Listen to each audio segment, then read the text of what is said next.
제가 한번 기도하겠습니다. 하나님 우리 아버지 은혜를 감사합니다. 우리 귀한 사부교회의 금년에 120주년을 맞이하면서 이와 같이 말씀 부흥회를 개최케 하심을 감사하며 부족한 종을 세우셨사오니 주신 말씀을 쫓아 온 성도들이 힘을 얻고 믿음의 승리자가 될 수 있도록 은혜를 베풀어 주옵소서. 주님이 세우신 몸된 교회에 그동안의 많은 주의 백성들을 통해서 아버지 이 땅의 복음을 전하게 하시고 오늘까지 교회가 세워지게 하심을 감사합니다.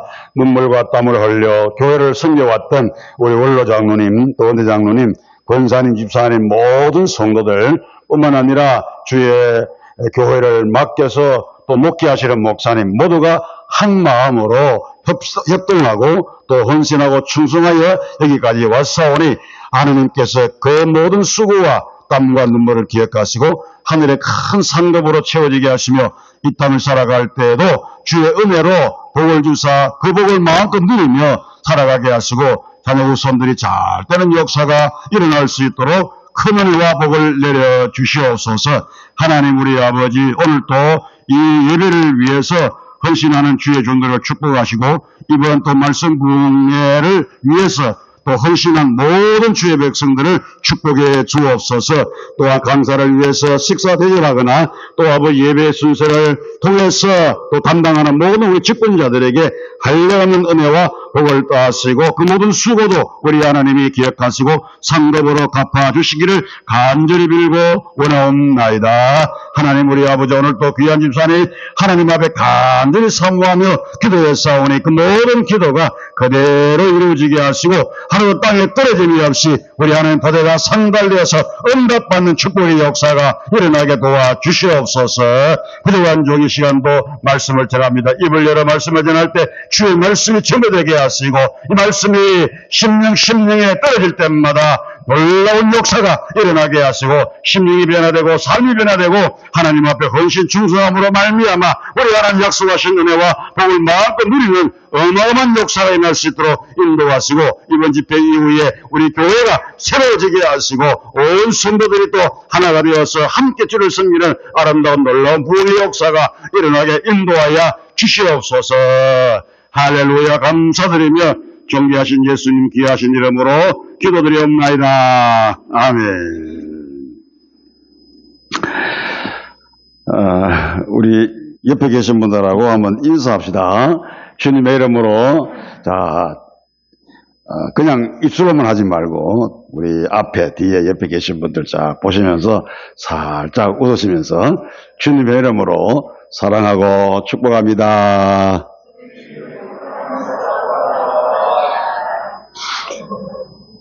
억지로 하시는 분도 있는 것 같아요, 보니까. 인사는 억지로 하지 말고 마음에서 우러나오는 그런 마음으로 하시면 서로에게 큰 은혜가 될 줄로 믿습니다.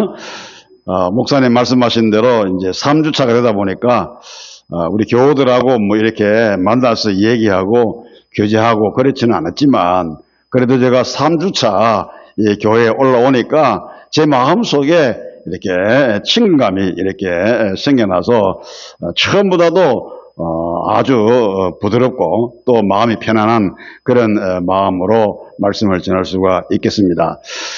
저는 교회를 개척하고 33년 동안 목회하고 은퇴했지만 지금도요 초대를 받아가지고 초빙받아서 강단에 서면은 상당히 떨리고 또 긴장이 되고 막 그렇습니다. 큰 교회든지 작은 교회든지 저는 시골 교회라도 아이고 뭐 시골 교회 교인도 얼마 없는데 뭐 이렇게 생각하는 게 아니라 그 초대받아가지고 말씀을 전하려고 준비하는 시간부터 그때부터 조마조마하고 우리 성도들이 말씀 받고 은혜 받아야 되는데 자꾸 제가 말씀 전하는데 교회인들이 은혜 못 받으면 어떻게 하나 이런 생각이 자꾸 들으니까 긴장이 막 되고 나름대로 준비도 더 하게 되는 그런 마음입니다. 오늘 또 제가 말씀을 준비하고 이 자리에 섰으니 제가 전가는 말씀을 여러분 들을 때마다 말씀을 통해서 큰 은혜 받고 새로워지는 놀라운 역사가 일어나기를 주님의 이름으로 축복합니다. 자, 오늘은 3주 차잖아요. 첫째 주에 제가 구원이라는 말씀을 전했습니다. 구원은 예수님을 영접하고 또 예수님을 믿음으로 하나님께서 은혜를 주시는 그런 구원이다. 그래서 예수님을 영접한 사람들, 예수님을 나의 구원의 주님으로 믿는 분들은 다 하나님께서 자녀로 삼아주셨다 그랬어요. 그래서 제가 여러분들에게 물어봤을 때 여러분들은 다 아멘하고 받았어요. 그래서 아멘 하신 분들은 다 예수 믿는 그리스도인으로서 하나님의 자녀입니다. 이런 하나님의 자녀는 그러면 어떻게 살아야 되느냐 할 때, 개인적으로 어떻게 살아야 되느냐 할 때에 하나님 앞에서 거룩한 삶을 살아야 된다 그랬잖아요. 그래서 내가 거룩하니 너희도 거룩하라. 하나님이 그렇게 말씀하셨기 때문에 우리 하나님은 거룩하신 분입니다. 그러면 그 하나님의 자녀된 우리 성도들, 그리스도인들도 그리스도인이라는 말은 그리스도의 사람이라고 그랬으니까 그리스도의 사람은 거룩하게 살아야 한다. 이렇게 제가 지난주에 말씀을 드렸습니다. 자, 오늘은 세 번째로 주제가 충성입니다. 충성. 그래서 저는 교회를 생각하는 사람, 교회를 생각하는 사람, 이런 어떤 그 부제를 달아서 여러분에게 말씀을 드릴 텐데, 성경에 보면은 한나라고 하는 여인이 있었어요. 사무엘상에 보면 한나가 아기가 없어가지고 하나님 앞에 나와서 간절히 부르짖으면서 하나님 앞에 기도하기를, 하나님 저 한 번만 생각해 주세요 하고 기도했어요. 그랬더니 하나님께서 한나의 기도를 들어주셨어요. 뭐라고 성경에 기록했는가 하니까 하나님이 한나를 생각하신지라 그랬어요. 하나님이 한번 생각해 주시면 다 끝나는 겁니다. 딴 거 필요 없습니다. 하나님이 여러분들을 한 번만 생각해 주시면 여러분의 인생은 끝나는 거예요. 세상 말로 대박이 터지는 겁니다, 여러분. 내가 아무리 노력해도, 아무리 내가 열심히 살아도 하나님의 생각해 주지 않았으면 안 되는 거예요. 그래서 시편 저자가 뭐라고 그랬어요? 하나님이 집을 세우지 아니하시면, 하나님이 성을 지키지 아니하시면 성을 지키는 자의 그 파수가 헛되고 집을 지키는 자의 수고가 헛되다, 이렇게 말했어요. 그래서 하나님께서는 그 사랑하는 자에게 잠을 주시도다 그랬어요. 잠을 주신다는 말은 무슨 말이냐면 자꾸 졸음이 오고 이게 아니고 편안하게 잠을 잘 수 있다는 겁니다. 사업이 아무리 복잡해도, 아무리 내 집에 큰 문제가 있어도 걱정이 안 된다는 거예요. 왜냐하면 하나님이 책임져 주시기 때문에. 하나님이 내 집을 세워주시고, 하나님이 내 자녀들을 세워주시고, 하나님이 내 기업을 세워주시기 때문에 걱정이 안 된다는 거예요. 그래서 어마어마한 일들이 내 앞에 있어도, 어마어마한 문제가 내 앞에 있어도 걱정 염려가 안 되는 거예요. 그래서 잠을 자려고 누웠으면은 잠이 스스로 잘 오는 거예요. 이거는 내가 자려고 해서, 내가 잠을 자려고 해서가 되는 게 아니라 하나님께서 잠을 주시기 때문에, 편안함을 주시기 때문에 다리 쫙 뻗고 잠을 잘 수가 있는 것입니다. 그래서 하나님이 한나를 생각하셔가지고 사무엘을 낳았잖아요. 또 구약에 사사기에 보니까 삼손이라는 사람이 있었는데, 이 삼손도 하나님 말씀 안 듣다가 세상적으로 막 타락하고 그렇게 살다가 그러면 하나님의 징계를 받아가지고 붙들렸어요. 블레셋 사람들에게 붙들려가지고 눈 뽑혔잖아요. 그래가지고 막 맷돌을 막 갈기 시작했잖아요. 그래서 이 블레셋 사람들이 이 삼손을 놀리고 희롱하려고 다곤 신 있는 그 신전에 쫙 사람들이 다 모이던데, 거기에 눈 뽑혀가지고 보이지 않는 이 삼손을 쇠고랑 채가지고 막 끌고 다니면서 희롱하려고 데리고 왔어요. 그리고 진짜 이 삼손이 힘이 넘나 우리 한번 보자 이러면서 삼손을 이 신전의 두 기둥 사이에 세웠잖아요. 그때 이 삼손이 하나님 앞에 최후의 기도합니다. 최후의 기도가 뭡니까? 역시 손을, 이렇게 팔을 이 기둥으로 쫙 뻗치면서 하나님 앞에 최후의 기도하는데, 하나님 저 한 번만 생각해 주세요 그랬어요. 그랬더니 하나님께서 삼손의 최후의 기도를 들으시고 삼손에게 힘을 주시기 시작합니다. 그래서 팔을 쫙 이렇게 펼치니까, 이렇게 기둥을 밀치니까 기둥이 막 금이 가기 시작하면서 이게 기둥이 뭐가 무너지는 거예요. 그러니까 다곤 신전 기둥이 받치고 있던 그 신전이 한순간에 와르르 무너지면서 거기에 있던 3,000여 명이 한목이 다 그 돌무더기에 깔려가지고 다 죽고 말았던 어마어마한 역사가 일어났어요. 하나님께서 생각해 주시면 끝나는 겁니다. 우리 사부교회 오늘 여기 함께 하신 성도 여러분들, 우리 하나님께서 한 번만 생각해 주심으로 여러분들의 삶이, 여러분의 가정이, 여러분의 사업이, 직장이, 자녀들이, 여러분의 교회가 다시 한번 놀라운 부흥의 역사를 일으키는 어마어마한 역사가 일어날 수 있기를 주의 이름으로 축복합니다. 그래서 저는 오늘 여러분들에게, 그러면 여러분들이 하나님께서 우리를 생각해 주시고 나를 생각해 주시도록만 우리가 구할 것이 아니라 우리도 그러면 하나님을 생각하고 교회를 생각할 수 있는 그런 사람이 됐으면 좋겠다. 그래서 교회를 생각하는 사람은 그럼 어떤 사람이냐 할 때에 그 사람은 바로 충성된 사람이에요. 교회를 생각한. 여러분, 제가 교회를 이제 목회할 때 예배당을 새롭게 지었습니다만은 비가 막 오면, 비가 엄청나게 막 쏟아지면 그때에 교회에 혹시 비가 새지 않나 이러면서 교회를 생각하면서 걱정하고 염려하면서 비 맞으면서 교회 와가지고 한번 둘러보는 그런 분들이 별로 없습니다. 목사님만 걱정이 돼가지고 우산 들고 나와가지고 쭉 한번 둘러보지 대부분의 성도들은 관심이 없습니다. 그러나 그 중에 만일에 하나 성도 한 분이 혹은 교회 장로님이 우리 교회에 비가 새지 않을까 이러면서 염려스러운 마음으로, 걱정스러운 마음으로 교회에 와서 쭉 둘러보고 이렇게 가신다면 그분은 정말로 교회를 사랑하시는 분이고 교회를 생각하시는 분인 거예요. 그런 분이 바로 교회에 충성하시는 하느님의 종이다. 이렇게 말씀을 드릴 수가 있습니다. 교회는 주님의 몸인 것입니다. 그래서 교회를 충성하는 것이 주를 위해서 충성하는 사람이고 그런 사람이 바로 교회를 생각하는 사람이라 이렇게 말씀을 드릴 수가 있습니다. 그렇다고 하면 충성된 성도는 어떤 성도일까? 교회를 생각하는 사람은 어떤 성도일까? 오늘 제가 여러분들에게 몇 가지 말씀을 드리면서 같이 은혜를 나누고자 합니다. 첫째, 충성된 성도. 교회를 생각하는 성도는 어떤 성도냐?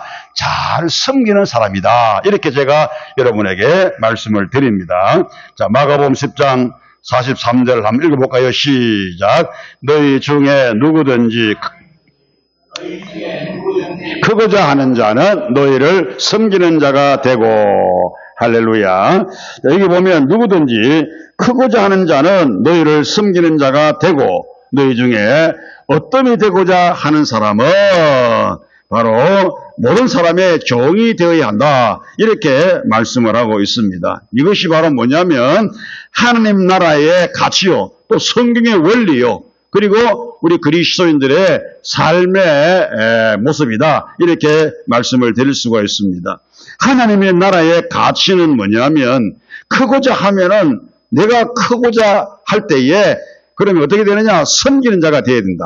그리고 내가 최고가 되고 어떤 일이 되고자 할 때에는 어떻게 되느냐? 사람의 종이 되는 것이다. 이것이 하나님 나라의 가치다. 이렇게 말씀을 드릴 수가 있는 것입니다. 그래서 우리 주님은 제자들의 발을 씻기시면서 뭐라고 말씀했는가 하니까 너희도 가서 이와 같이 하라 그랬어요.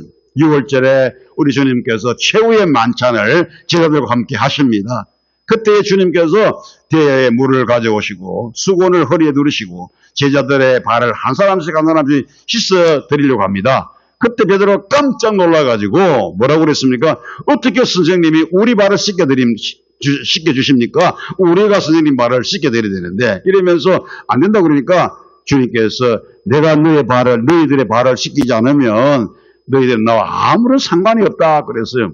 그랬더니 베드로가 깜짝 놀라가지고 그러면 우리 몸도 다 씻어달라고 이러면서 주님 앞에 이야기했더니 주님께서 이미 목욕한 사람은 발만 씻으면 된다. 손발만 씻으면 된다. 이렇게 주님이 말씀하시면서 제자들의 발을 한 사람 한 사람 다 씻겨주시고 그러면서 마지막에 너희도 가서 이와 같이 하라 그랬어요. 이게 뭡니까? 섬기는 모습, 섬기는 삶을 살아라 이렇게 말씀을 합니다. 그러나 이것은 주님께서 이렇게 말씀하신 것은 하나님의 나라의 원리고 성경의 원리고 하나님 나라의 가치 아니겠습니까? 그런데 세상 나라의 가치는 다르다. 뭐라고 그랬습니까? 크고자 하는 자는 굴림을 하는 것입니다. 크고자 하는 자는 굴림을 하고 어뜸이 되고자 하는 자는 종이 아니라 상전이 되려고 하는 것이 세상 나라의 가치고 그게 세상 나라의 사람들의 삶의 모습입니다. 그래서 예수님께서 제자들이 서로 다투는 모습을 보셨습니다. 그게 뭔가 하니까 누가 서로 더 크냐? 누가 더 크냐? 이러면서 이런 문제로 다툼을 하게 된 그 모습을 주님이 보셨을 때 세상의 왕과 권력자들은 백성들을 지배하고 그리고 또 굴림을 하지만은 너희들은 그렇게 해서는 안 된다. 세상 사람들은 그렇게 한다 할지라도 너희들은 그렇게 해서는 안 된다. 이렇게 주님이 말씀을 하셨어요. 무슨 얘기입니까? 세상 사람들은 조그마한 권력을 가지고도 그것을 가지고 사람들 위해 막 굴림을 하려고 하고 그리고 또 막 갑질을 하는 이런 모습을 볼 수가 있어요. 완장 하나 치워주면 그게 다 한 줄 알고 사람들 위해 막 굴림을 해가지고 의시되고 사람을 막 억압하고 누르고 이렇게 하는 모습들을 우리가 볼 수 있는데 이게 바로 세상 사람들의 삶의 모습이에요. 사람들을 밟고 죽이고 그렇게 해서 올라서려고 하는 것이 세상 나라의 가치입니다, 여러분. 그러나 하나님의 나라의 가치는 그게 아니라는 거죠. 내가 정말로 어뜸이 되려고 하면, 내가 정말로 크고자 한다면 주님께서 말씀하시기를 사람의 종이 되라, 낮아져라, 이렇게 주님이 말씀하셨습니다. 호화 여객선이 이제 많은 사람들을 태우고 이제 여행을 합니다. 그런데 이 호화 여객선이 그만 암초에 부딪혀가지고 침몰하게 되었어요. 그런데 그 호화 여객선에는 작은 보트들이 여러 채가 있었어요. 왜냐하면 사고가 생겼을 때 이 보트를 타고 살 수 있도록 하기 위해서 그 보트를 거기에 미리 준비가 되어 있는데 그러나 거기에 탄 사람들 다 탈 수 있을 정도로 많이 준비가 되어 있지 않았어요. 소수가 준비되어 있는데 근데 그 보트를 내리고 사람들이 타지 않습니까? 배가 이제 침몰하려고 그러니까. 근데 배의 보트에는, 작은 보트에는 정원이 몇 명이냐면은 7명이에요, 7명. 7명밖에 못 타는 거죠. 그런데, 4명이 4명입니다. 4명인데, 거기 몇 사람이 탔냐면 7명이 탔단 말이죠. 그러면은 보트가 무거워가지고, 이제, 전복이 될 위험이 있습니다. 그러면 어떻게 됩니까? 세 사람이 내려됩니다. 내려되는데, 아무도 안 내리려고 합니다. 누가 내리려고 하겠어요? 큰 배에서 보트에 옮겨 탔는데 누가 내리려고 하겠습니까? 서로 눈치만 보고 있습니다. 그럴 때에 영국 사람이 한잔에 뻘떡이 나더니 두 손을 높이 들면서 대영 제국 만세! 하고는 그만 바다에 붕덩 뛰내려버렸어요. 희생을 한 거죠. 그러니까 사람들이 야 과연 영국 신사답다 이러면서 그 사람을 칭찬했어요. 박수치면서. 그래도 두 사람이 남았잖아요. 한참 서로 눈치 보고 있는데 미국 사람이 뻘떡 일어나더니 역시나 마찬가지로 두 손을 높여드리지만은 미국 만세 하고는 바다에 붕덩 뛰어내려 버렸어요. 그러니까 거기에 타던 사람들이 역시 큰 나라 대국의 사람답다 이러면서 칭찬했습니다. 자, 한 사람 남았어요. 근데 그 배 안에는 어느 나라 사람 탔냐면은 한국 사람, 일본 사람, 필리핀 사람, 홍콩 사람, 그리고 중국 사람. 이렇게 5나라 사람이 탔어요. 한 사람이 내려야 되는데 서로 눈치 보고 안 내려고 그럽니다. 그때 한국 사람이 뻘떡 일어나더니 두 손을 높이 들더니 대한민국 만세! 하고 옆에 있는 일본 사람을 막 밀어본 거예요. 그러더니 일본 사람이 그만 한국 사람에게 밀려가지고 물에 풍덩 빠져가지고 죽어본 거지. 이게 뭘 얘기해 줬냐면 이게 바로 세상 나라의 가치라는 거예요. 세상 나라 사람의 삶의 모습이라는 거예요. 세상 나라 사람들은 자기가 살기 위해서 남을 희생시키는 겁니다. 자기가 희생하는 게 아니라 남을 희생시키는 겁니다. 그리고 자기가 사는 거예요. 자기가 살기 위해서 밟고 죽이고 디디고 이래 쓰는 것이 세상 나라 사람들인데 우리 주님께서 제자들에게 하시는 말씀이 너희는 그렇게 살지 말라. 너희는 그렇게 하지 말라. 이렇게 말씀했습니다. 주님이 하신 말씀의 핵심이 뭡니까? 섬기는 자가 되라. 네가 살려고 하면 섬기는 자가 되라. 네가 크고자 하면은 섬기는 자가 되라. 네가 어떤이 되고자 하거들랑 네가 종이 되라. 이렇게 주님께서 말씀하셨습니다. 이것이 하나님 나라의 가치요, 성경의 원리요, 우리 그리스도인들의 삶의 모습이 되어야 한다라고 하는 것입니다. 신약에 보면 이 종이라는 말의 개념이 세 가지 단어로 이렇게 표현을 했어요. 첫째는 뭐냐면 둘로스. 이거는 종, 노예라고 하는 뜻입니다. 이 둘로스는 아무런 권리가 없는 위치에 있는 사람, 아무런 권세가 없는 위치에 있는 사람, 이런 사람을 가리켜서 둘로스 이렇게 말합니다. 주인의 요구대로 무조건 복종해야 되는 책무를 가지고 있는 사람이 바로 둘로스, 종입니다. 그 다음에 두 번째는 디아코노스. 이 디아코노스의 의미도 종으로서의 행위와 활동을 강조합니다. 그러니까 이것도 역시 섬기는 자다, 그런 뜻이에요. 예루살렘 교회가 7 집사를 세웠어요.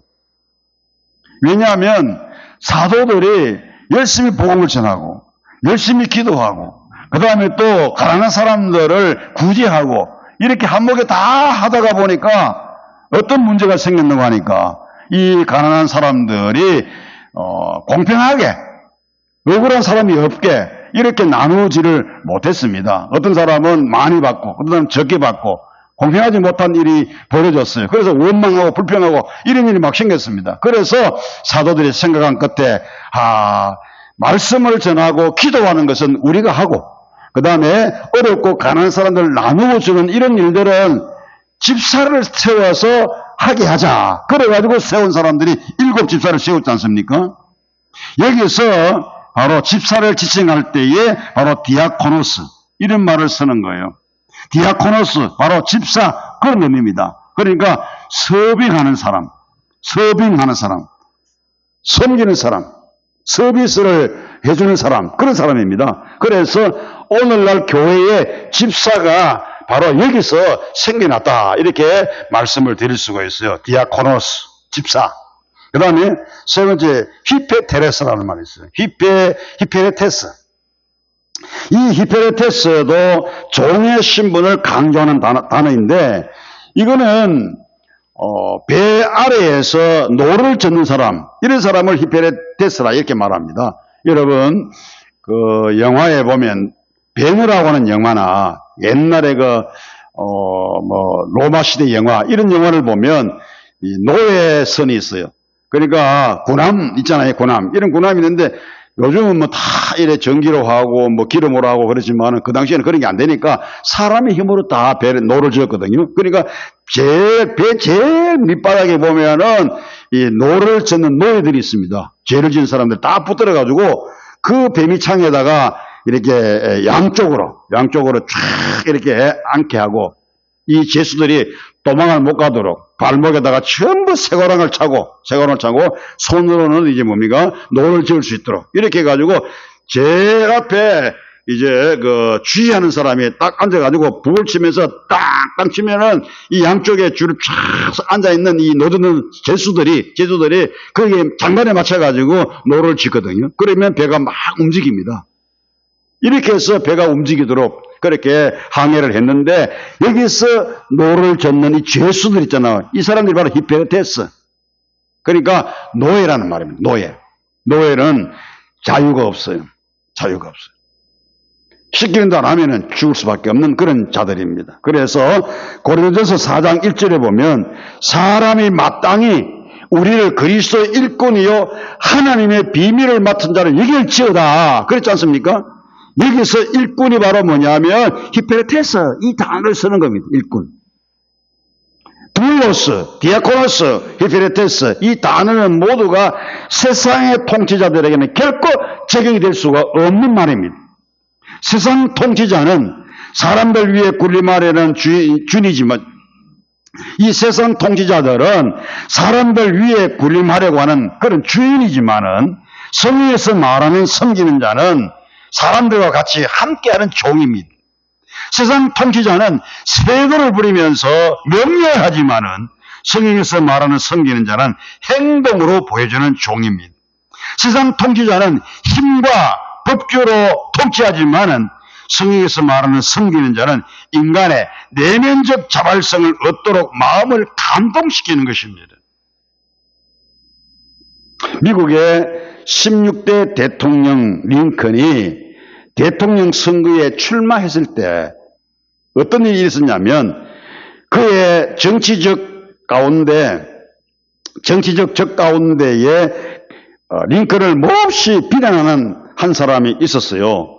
그는 링컨의 그 반대당에 소속된 사람으로서 그 당시에 법무부 장관이었던 에드윈 스탠턴이라고 하는 사람입니다. 이 사람은 아주 강직한 성품을 소유한 사람이고요. 뿐만 아니라 독설로 입에서 나오는 이 독설로 유명한 사람이었어요. 그는 대통령 선거를 유세할 때 대놓고 링컨을 막 비난하기 시작했습니다. 너무 심각하게 인신공격까지 하면서 이 링컨을 비난했는데 아주 심한 그 모욕적인 발언 서슴지 않았어요. 한 번은 사람들에게 이렇게 말했습니다. 스탠턴이 뭐라고 말했는 거니까 여러분 링컨의 얼굴을 한번 보십시오. 그 얼굴이 도대체 우리나라 대통령이 될 수 있는 얼굴입니까? 저는 고릴라를 잡기 위해서 아프리카로 가야만 되는 줄 알았습니다. 그러나 이제는 생각을 바꿨어요. 링컨의 고향에 가면 얼마든지 고릴라를 잡을 수 있다는 사실을 깨달았기 때문입니다. 이렇게 말했어요. 무슨 얘기입니까? 링컨을 한마디로 고릴라같이 생겼다. 이렇게 비난한 것입니다. 이렇게 링컨을 고릴라 같은 사람이라고 대놓고 모욕적인 발언을 쓰지 않았습니다. 그런데 링컨이 대통령에 당선이 됐어요. 선출이 됐어요. 링컨은 대통령이 되고 나서 자기 행정부를 이제 재직하면서 놀랍게도 자기를 그렇게 비난했던 인신공격까지 하고 모욕까지 했던 이 스탠턴을 그 링컨의 내각에 국방부 장관에다가 임명을 한 거예요. 국방부 장관에. 과거에 자기를 비난했던 그 모든 잘못들을 깨끗하게 다 용서하고 이 링컨이 스탠턴의 자질을 봤어요.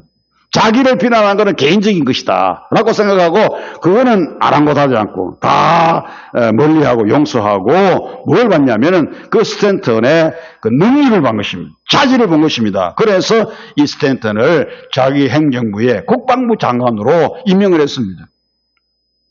여러분 어떻게 보면 미국이라는 나라가 정말 신사다. 저는 그런 생각이 드는 게 대통령이 우리나라 같으면은 대통령이 야당의 사람을 자기 내각의 장관으로 세울 리도 없고 또 만에 하나 그래 세웠다 할지라도 그 야당에서 극구 안 한다고 만류하면서 오히려 막 비난하고 그것을 수락하지 않을 거예요. 우리나라 정치권에 보면 그렇잖아요. 그런데 링컨은 과감하게 그 스탠턴을 자기 그 내각의 국방부 장관으로 임명을 했습니다. 과연 이 스탠턴은 링컨의 기대에 어긋나지 않았어요.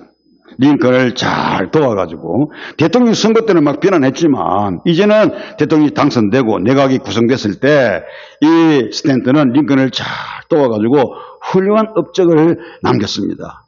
그 뒤에 링컨이 암살을 당했어요. 암살당해가지고 이제 장례를 하는데 제일 슬퍼했던 사람이 누구냐면 바로 이 스탠턴이라는 사람이었습니다. 그는 링컨의 시신 앞에서 이런 유명한 말을 했어요. 여기에 인류 역사상 가장 위대한 통치자가 누워 있습니다. 이제 그의 이름은 인류 역사상 영원히 기념되어질 것입니다. 이렇게 스탠턴이 링컨을 애도했어요. 링컨이야말로 인간의 내면적 자발성을 얻도록 마음을 감동시킨 진정한 섬기는 지도자다. 이렇게 말씀을 드릴 수가 있습니다. 여러분, 세상 사람들을 자기 사람으로 만들고자 할 때 세상적인 방법을, 세상적인 가치를 가지고 실행합니다. 예를 들어서 돈을 주고 매수한다든지, 회유한다든지, 이런 식으로.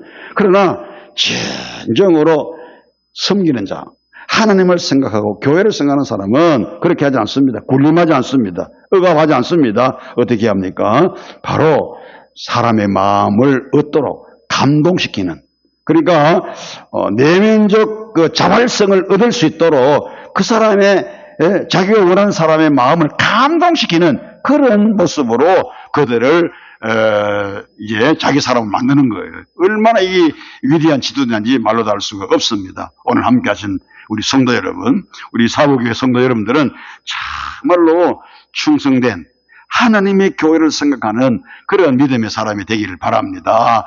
하나님의 교회 생각하는 사람은 어떤 사람이라고요? 바로 섬기는 자인데, 내가 섬기면, 목사님은 교회를 섬길 때 어떻게 섬깁니까? 말씀으로 섬기고, 그 다음에 기도로 섬기고, 그리고 돌봄으로, 성도들을 돌봄으로 교회를 섬기는 거예요. 이게 목자의 모습이고 목회의 모습인 것입니다.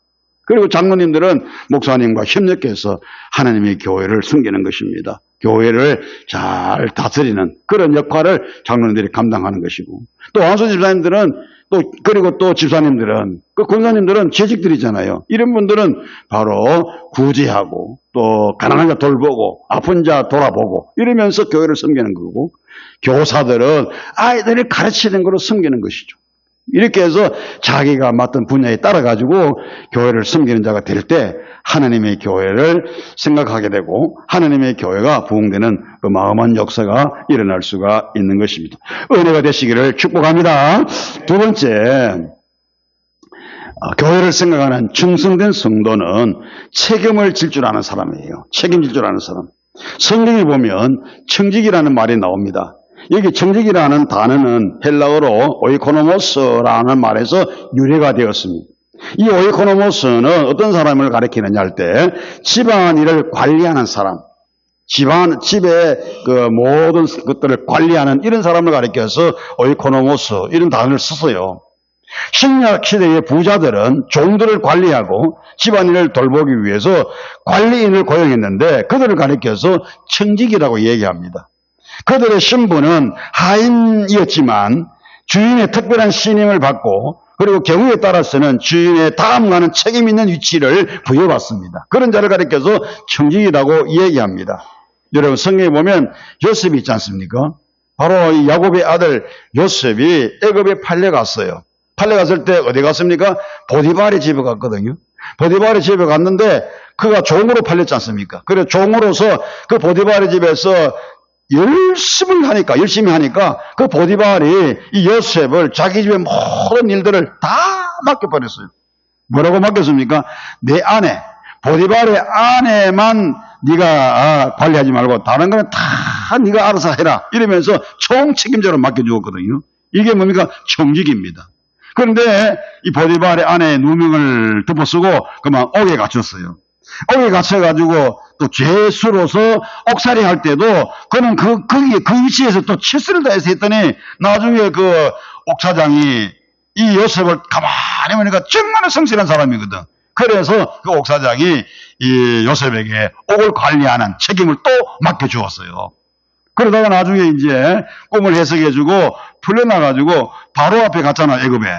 바로 앞에 가가지고 이제 꿈을 해석해주고 난 다음에 이 바로가 요셉에게 나라의 모든 인들을 또 요셉에게 맡겨버렸어요.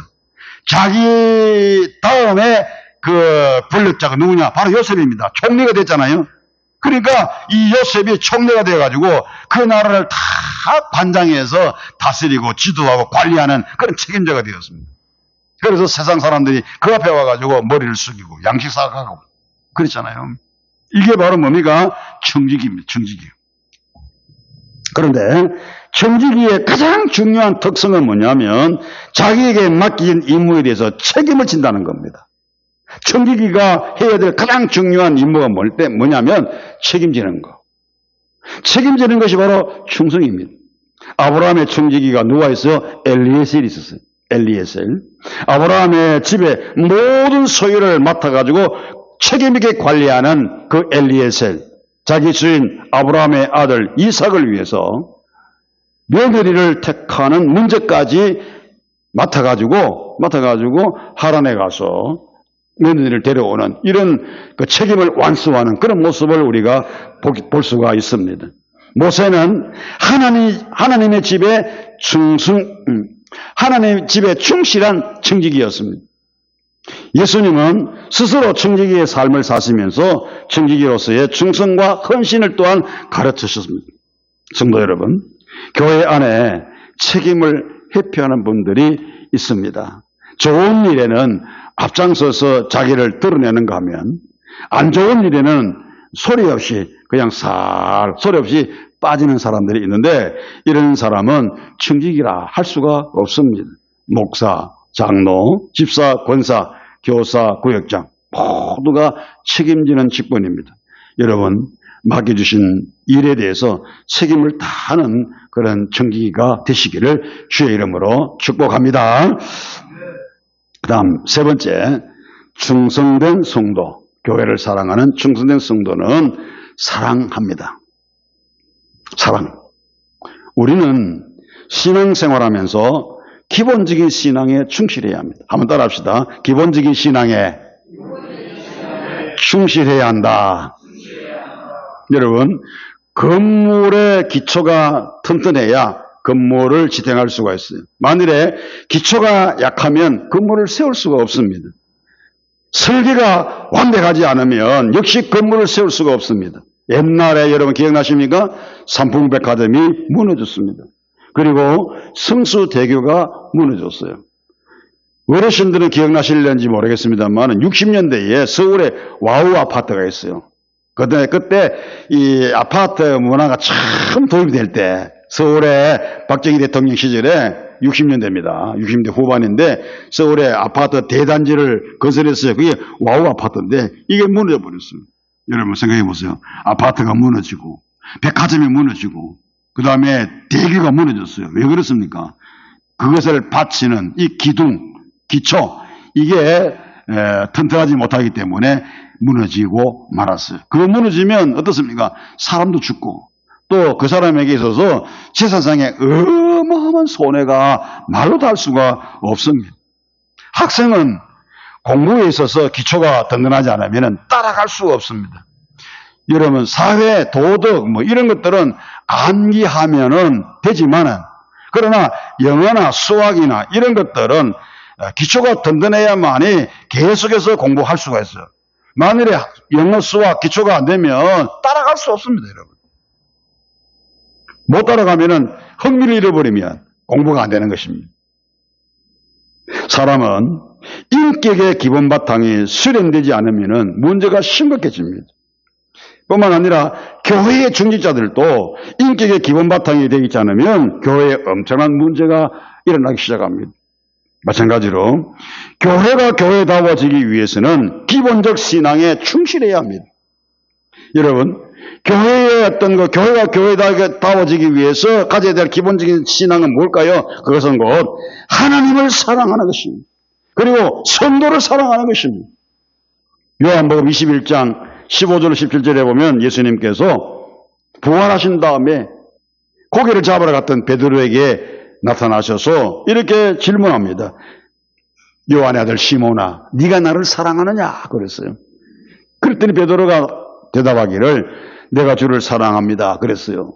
그런데 주님께서 내 양을 먹이라 하시고 난 다음에 또 묻습니다. 요한의 아들 시몬아, 네가 나를 사랑하냐? 그러니까 베드로가 조금 걱정스러운 모습으로 예, 내가 주님 사랑합니다. 그래, 내 양을 치라. 그랬어요. 아니 끝난 줄 알았는데 또 주님께서 또 묻습니다. 베드로야, 네가 날 사랑하냐? 그리고 베드로가 근심스러운 빛으로 예, 내가 주님 사랑을 주님 아시잖아요. 그랬습니다. 그랬더니 주님께서 내 양을 먹이라 이렇게 말씀했어요. 왜 우리 주님께서 베드로에게 이렇게 세 번이나 똑같은 질문했을까요? 네가 베드로가 앞으로 큰 역사를 이룰 텐데 그 일을 네가 하기 전에 네 마음속에 먼저 하나님을 사랑하고 예수님을 사랑하는 사랑의 마음이 있어야 된다. 이것을 주님께서 그 베드로에게 일깨워 주신 것입니다.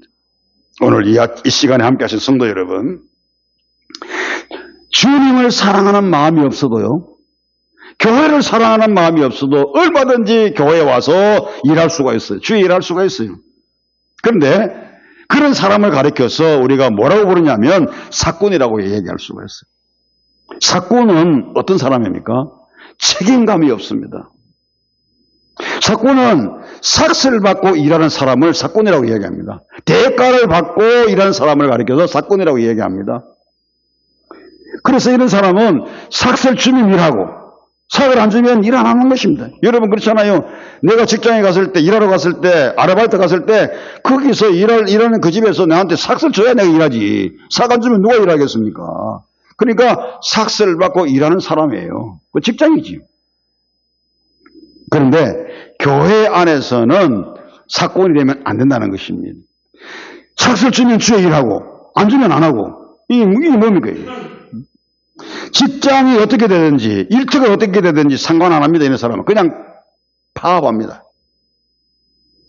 오너하고 노동자하고 차이점 아십니까?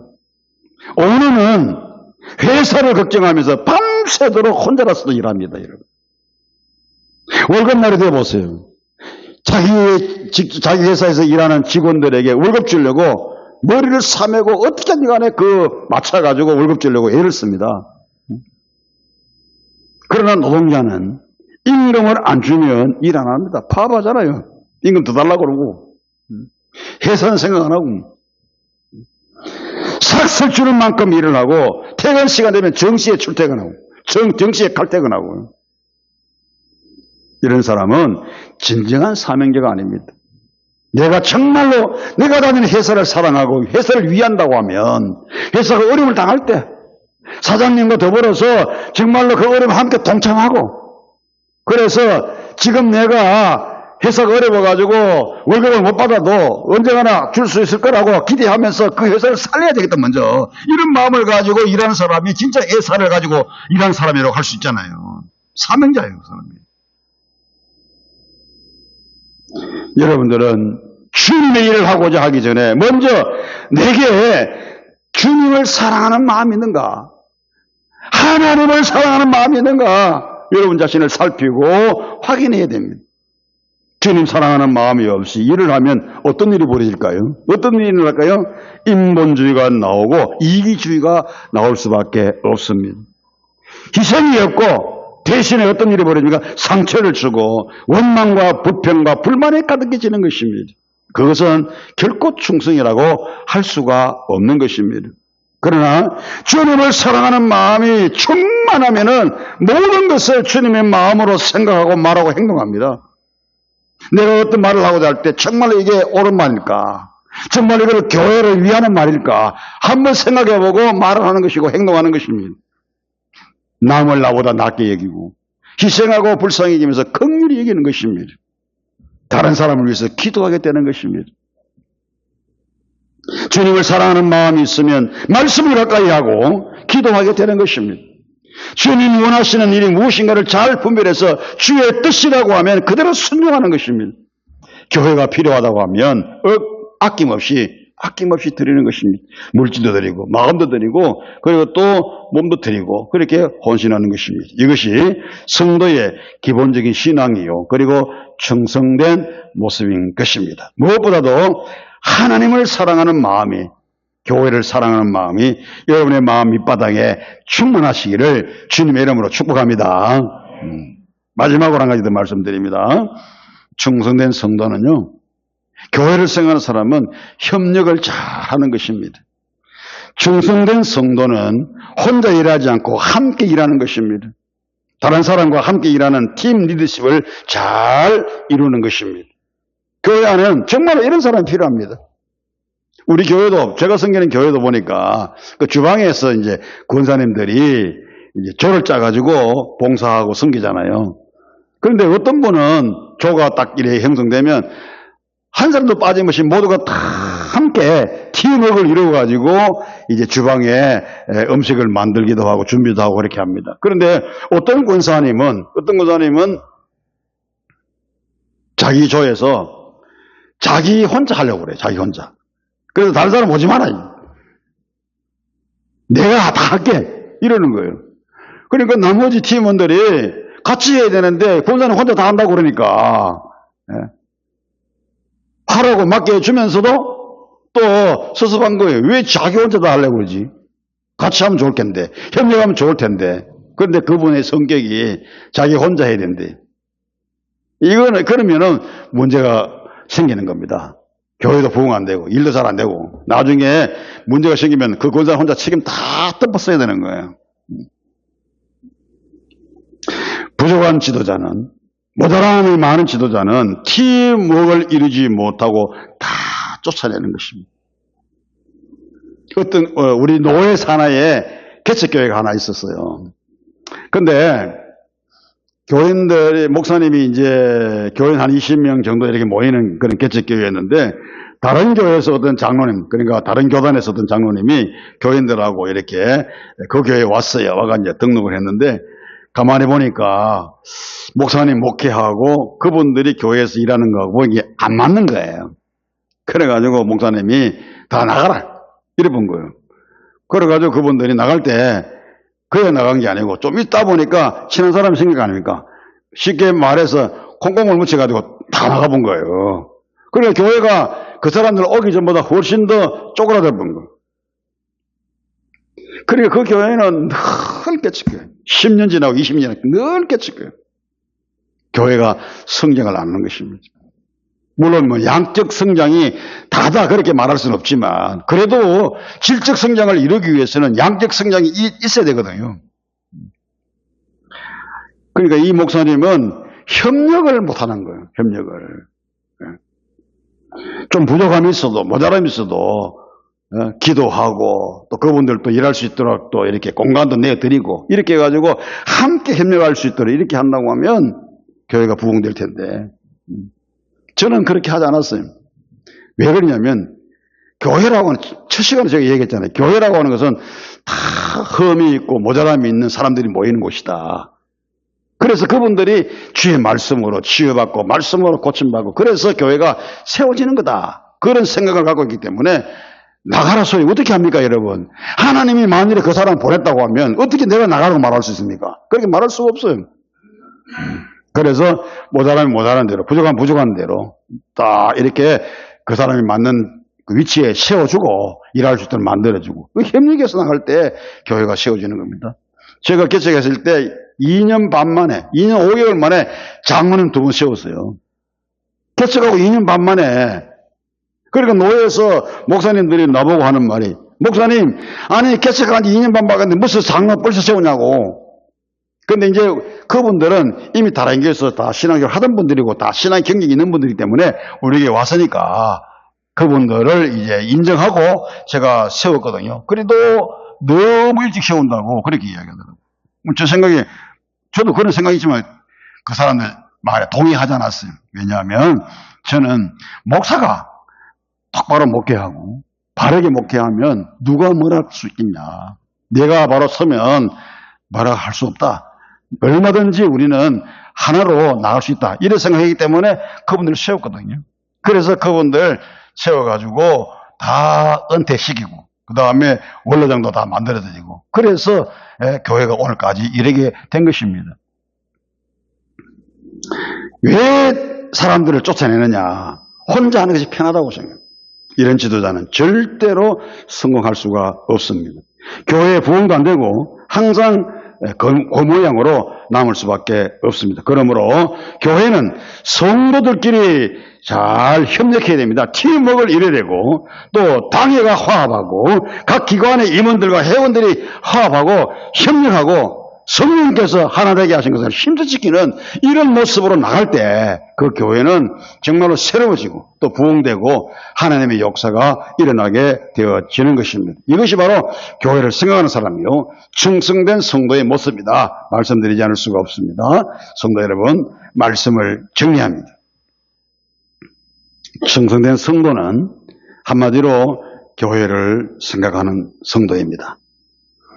섬기는 삶을 살고 또 책임지고 그리고 사랑하고 그리고 협력합니다. 우리 사부교회 120년의 세월이 흘러왔지만 앞으로 주님 오시는 날까지 주의 교회가 존재할 때 정말로 섬기는 성도들이 많아지고 그리고 또 모든 성도들이 책임을 지고 교회를 섬기고 또 서로서로 사랑하고 협력을 잘해서 여러분의 교회가 일치월장하는 비록 농촌에 세워진 교회지만 도시교회 못지않게 정말로 새롭게 날마다 부흥하는 놀라운 역사가 일어날 수 있기를 주의 이름으로 축복합니다.